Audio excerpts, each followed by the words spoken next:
Before we begin, subscribe for weekly peaceful Ramadan tips and reflections. Let's start. As the world around us prepares for a new season, a quiet, internal shift begins within us as well. There is a sacred rhythm to this preparation, a gentle turning of the heart towards something greater. The secret to a powerful and transformative Ramadan doesn't begin with the first sighting of the crescent moon.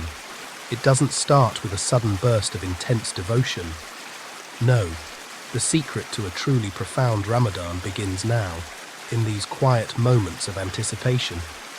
It begins in the stillness, in the intention we set today. It's a journey that starts not with a leap, but with a single mindful step. We often believe that grand spiritual transformations require grand, sweeping gestures. We imagine ourselves dedicating hours upon hours from day one, making resolutions so large they feel heavy before we even begin. But the wisdom of faith, much like the wisdom of nature, teaches us a different truth. It teaches us that the most enduring changes come from small, consistent habits. A mighty river begins as a gentle stream. A towering forest grows from a tiny seed. In the same way, our spiritual readiness is cultivated through small, manageable actions that over time reshape our hearts and our lives. So, let's put aside the pressure of last-minute spiritual cramming. Let's release the anxiety of feeling unprepared. Instead, let's embrace a path of gentle, intentional preparation. We can become Ramadan ready, truly ready in heart, mind and soul, by focusing on 5 simple, yet powerful, fixes. Think of these not as a checklist of tasks, but as 5 seeds of intention you can plant today. Let's explore how to nurture them so they may blossom into a beautiful spiritual garden when the blessed month arrives. Our first fix is to cultivate a meaningful and sustainable relationship with the Quran. Let's set a realistic Quran goal. The key word here is realistic. Ramadan is often a time when we aspire to complete the entire Quran, a noble and beautiful goal. But if we haven't been in the habit of daily reading, this can feel like trying to climb a mountain without any training.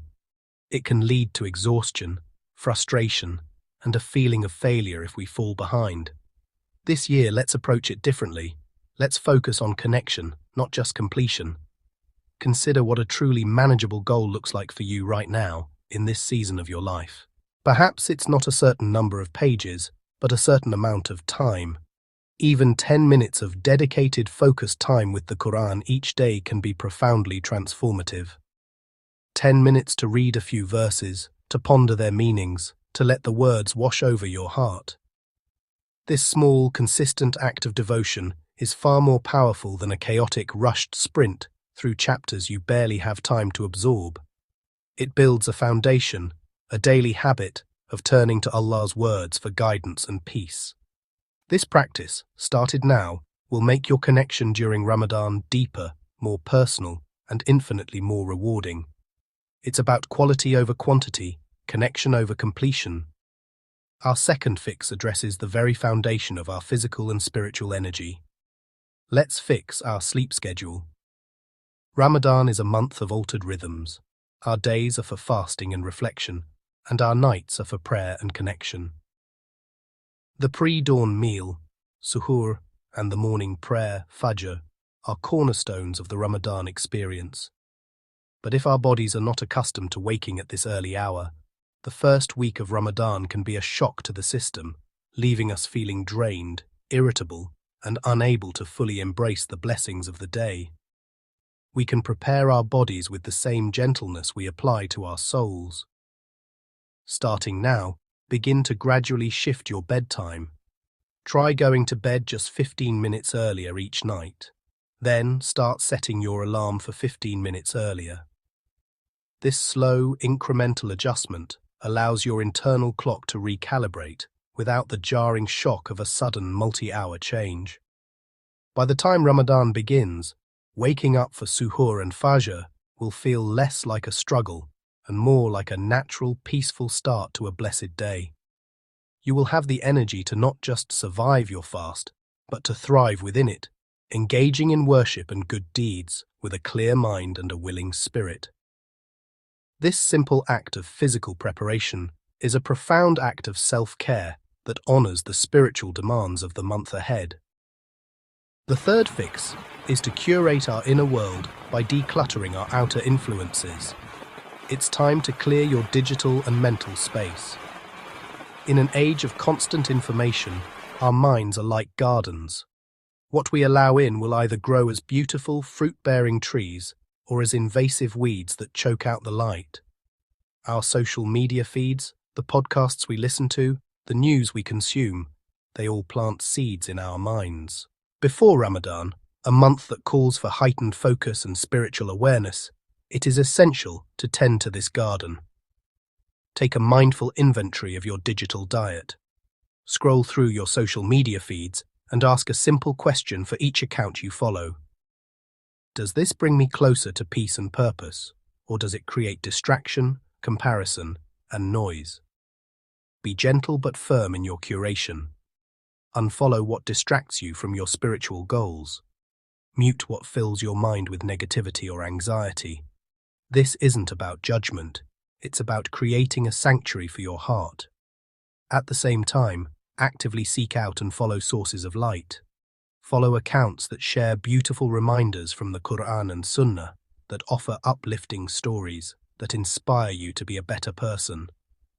By consciously choosing what you consume, you are protecting your focus and preparing your heart to be a receptive vessel for the blessings of Ramadan. You are making space for what truly matters. Our fourth fix is a practical step to prepare our bodies and spirits for the central pillar of the month. Let's practice fasting now. Fasting is more than just abstaining from food and drink. It is a deep spiritual exercise in patience, discipline, and empathy. It recalibrates our relationship with our own desires and deepens our gratitude for the blessings we often take for granted. However, the first few days of fasting in Ramadan can be physically challenging, marked by headaches, low energy, and intense cravings. This initial struggle can sometimes overshadow the spiritual beauty we are meant to be experiencing. We can ease into this beautiful act of worship by embracing the sunnah of voluntary fasting in the weeks leading up to Ramadan. Try fasting on a couple of Mondays and Thursdays. These practice days are like a dress rehearsal for the main event. They allow your body to begin adapting to the rhythm of fasting, making the transition into Ramadan much smoother. More importantly, they begin the spiritual training. They reawaken the muscle of patience. They remind you how to manage your energy throughout the day. They give you a taste of the spiritual clarity that comes when you detach from worldly needs. By practicing now, you're not just preparing your body, you're warming up your soul, rebuilding your spiritual stamina, and entering Ramadan already in a state of mindfulness and devotion. Finally, our fifth fix is to strengthen the bonds that will support us throughout our journey. Let's reconnect with community. Faith is a personal journey, but it is not meant to be a solitary one. We draw strength, inspiration, and accountability from those around us. Ramadan, with its communal prayers, shared iftars, and collective spirit, is the ultimate expression of this. Yet, we can often feel isolated, especially if we've drifted from our local communities.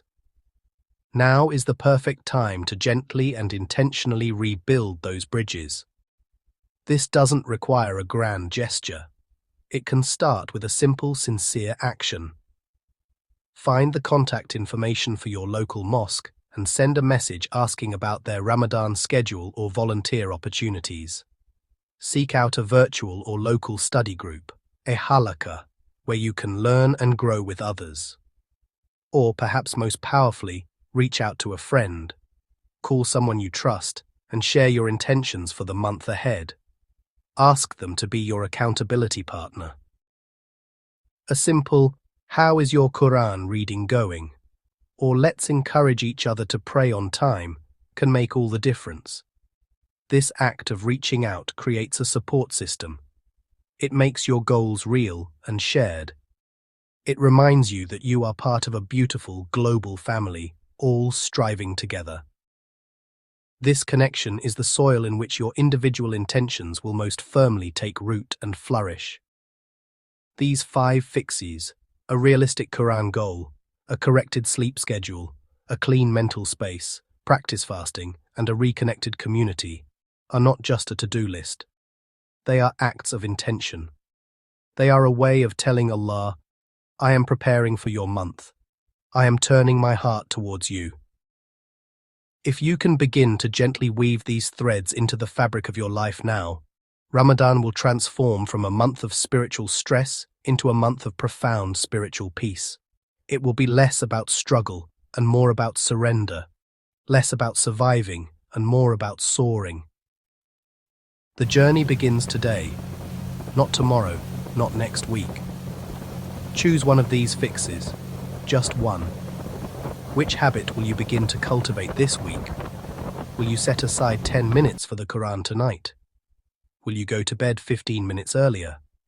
Will you unfollow one distracting account? Take that one small simple step. Plant that one seed. And watch how, with consistency and sincerity, it grows into something beautiful, preparing your heart for the most blessed month of the year.